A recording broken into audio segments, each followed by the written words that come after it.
quase todos os contos falam em sombra. Mas e por que isso? Em artes plásticas eu sempre tive muita afinidade com a pintura impressionista. Aquele negócio mal, como se fosse apenas um esboço, uma coisa que não é inacabada. É aquela herança da pintura japonesa, né?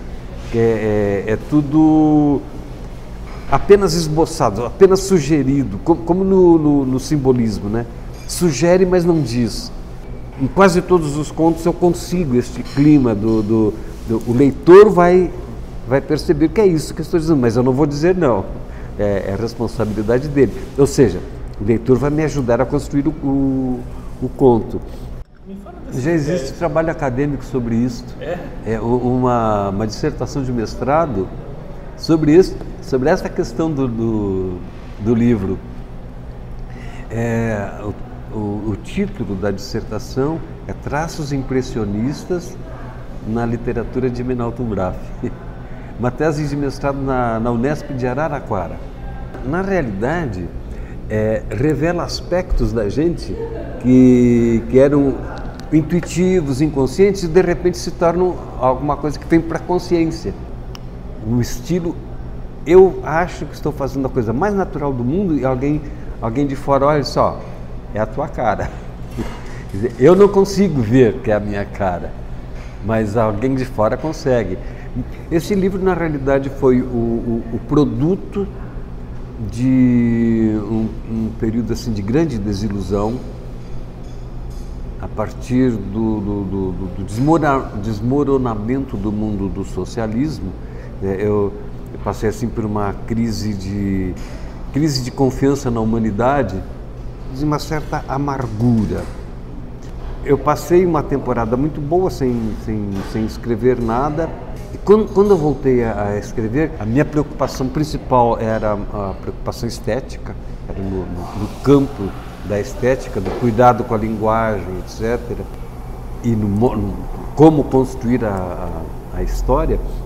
E eu fui escrevendo, acho que mais de 10 anos, eu de vez em quando escrevia um conto. Porque é isso, raramente você encontra um autor que escreva contos já destinados a formar um livro. Isso é muito raro. Lá pelas tantas, já tinha, naquela época na gaveta, ainda não era o computador, tinha um monte de textos lá. A minha mulher e eu estávamos olhando e disse, mas isso aqui já dá um livro. Aí então que a gente começou a fazer a seleção de contos que mantivessem alguma unidade, alguma relação entre si. Em primeiro lugar, a plasticidade. Então, aí entra a sombra.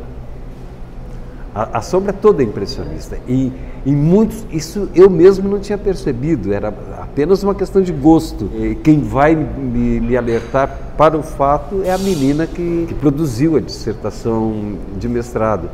O outro critério foi o critério como é que a gente pode chamar isto? Do ato falho.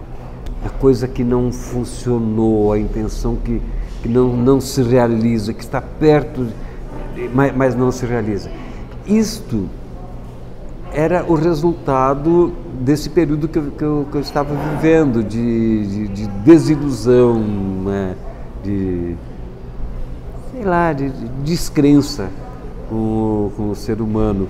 Eu tinha passado de um período que eu podia chamar de iluminista, a crença no aperfeiçoamento permanente da sociedade, do ser humano. Eu tinha passado desta fase de pensamento para uma fase mais amarga. Quer dizer, o ser humano não aperfeiçoa, não. O ser humano é o mesmo sempre. Aquele pensamento de que não, a cultura vai melhorar as pessoas. Não, a cultura vai melhorar as condições de vida, qualquer coisa assim. Mas o ser humano em si é o mesmo. Eu usei isso como um dos eixos de seleção dos contos. Então, na realidade, o livro está baseado nestes dois eixos. O traço impressionista, né? A sombra, a cor, a forma, e o ato, vamos chamar isso de o ato falho, aquilo que não se realiza. Então tem muito contra morte, não violência, morte. Uma coisa eu sempre tive cuidado de fazer, mesmo quando eu falo sobre morte, sobre coisas mais pesadas, eu procuro dar à linguagem o contrapeso disso. Quer dizer, o assunto está pesado, mas a linguagem tem que ser leve. Você leu o conto, o primeiro conto, né, A Sombra do Cipreste, e na realidade é a velhice. A velhice é tratada assim, sem complacência nenhuma, é a velhice, não adianta, vai terminar, os jovens que estão lá, que são netos, que são filhos, são bisnetos, não interessa, eles estão cuidando da vida deles, eles estão pensando em outras coisas. Agora, isso tudo é dito numa linguagem que não precisa ser, não precisa ter este peso da morte, é uma linguagem, sei lá, que ajuda a digerir isso tudo. E assim foi criado a Sombra do Cipreste. Em diferentes civilizações, o cipreste tem também diferentes significados, mas entre os gregos o cipreste era a árvore da morte. Era a árvore que eles plantavam nos cemitérios, na pressuposição de que a alma dos mortos usaria aquela forma de guarda-chuva virado para cima, que aquilo lá daria o impulso para a alma subir para o Olimpo. Então,